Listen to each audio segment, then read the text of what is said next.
Imagine a ship, a vessel so massive, so magnificent, that it pushed all the technological boundaries of its time. A ship that wasn't just a means of transportation, but also a symbol of human ambition for power, wealth, and hope. Titanic. Yet, this giant would transform into a tragedy that represented humanity's arrogance and mistakes.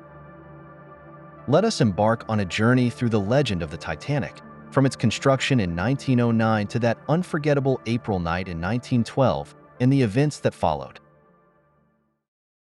The construction of the Titanic began in 1909 at the Harland and Wolff shipyard in Belfast. Commissioned by the White Star Line, the ship was designed to be the largest and most luxurious of its time. The visionary behind the project was J. Bruce Ismay, who aimed to create not just a ship but a floating palace. Chief engineer Thomas Andrews was responsible for its technical details, ensuring the Titanic would be a masterpiece of engineering.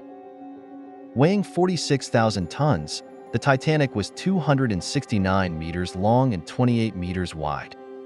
The ship had three main classes: first, second, and third, with living quarters tailored to the social status of the passengers.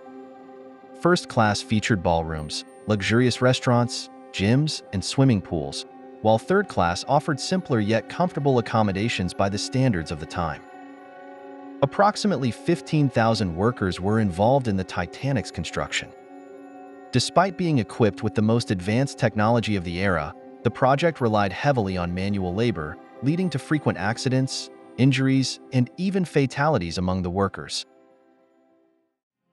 In 1911, after 3 challenging years of construction, the Titanic was launched. Over 100,000 people gathered to witness this marvel of engineering. Although the launch was considered a success, the ship was far from finished. Another year was spent on interior decorations and safety testing. For its maiden voyage, a total of 2,224 passengers and crew boarded the ship. Among them were wealthy businessmen, aristocrats, artists, and ordinary immigrant families. Notable first-class passengers included American millionaire John Jacob Astor IV, fashion designer Lady Duff Gordon, and steel magnate Benjamin Guggenheim. Meanwhile, the third class was primarily occupied by impoverished European families hoping for a better life in America. The ship's technical features were touted as making it unsinkable. It had a double-hull design and 16 watertight compartments. However, these compartments were open at the top, leaving the ship vulnerable to flooding if water levels rose too high. Titanic carried only 20 lifeboats, enough for just half of its total capacity. While this complied with maritime laws of the time, it was insufficient for a ship of Titanic's size. That day, large crowds gathered at the port of Southampton to catch a glimpse of the massive ship.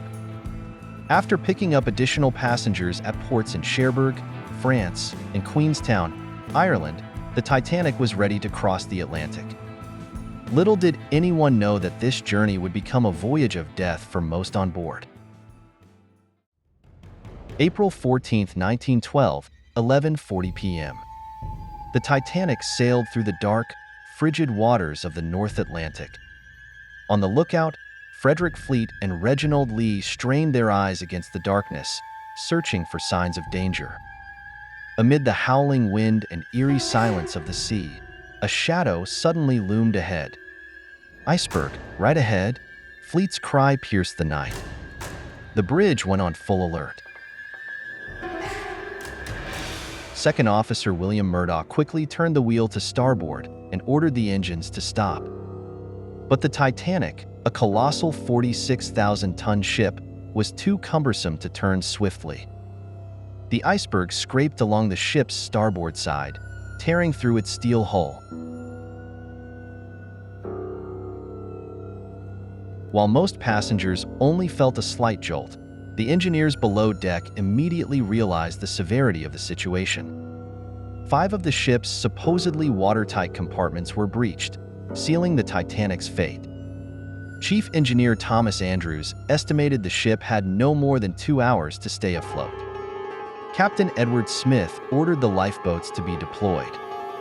Chaos ensued as the crew struggled to manage the evacuation. Many lifeboats were launched only half full. Some passengers refused to believe the ship was sinking, clinging to the belief that this great ship cannot sink. The ship's orchestra created what would become one of the tragedy's most poignant scenes. Following Captain Smith's orders, they continued to play music to calm the passengers. Initially playing lively tunes, they shifted to somber melodies as the gravity of the situation became evident. While the exact final song remains debated, many believe it was "Nearer, My God, to Thee." The struggle for survival brutally exposed the social class divisions aboard the Titanic.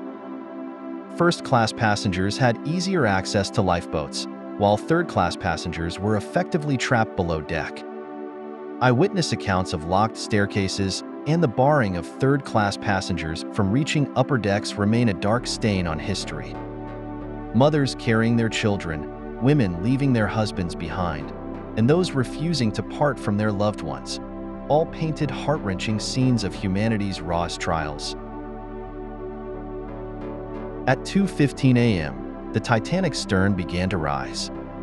The bow was entirely submerged, and the remaining passengers crowded onto the ship's aft section. The ship's structure groaned under the immense strain before splitting in two. The stern section floated momentarily before sinking into the icy depths.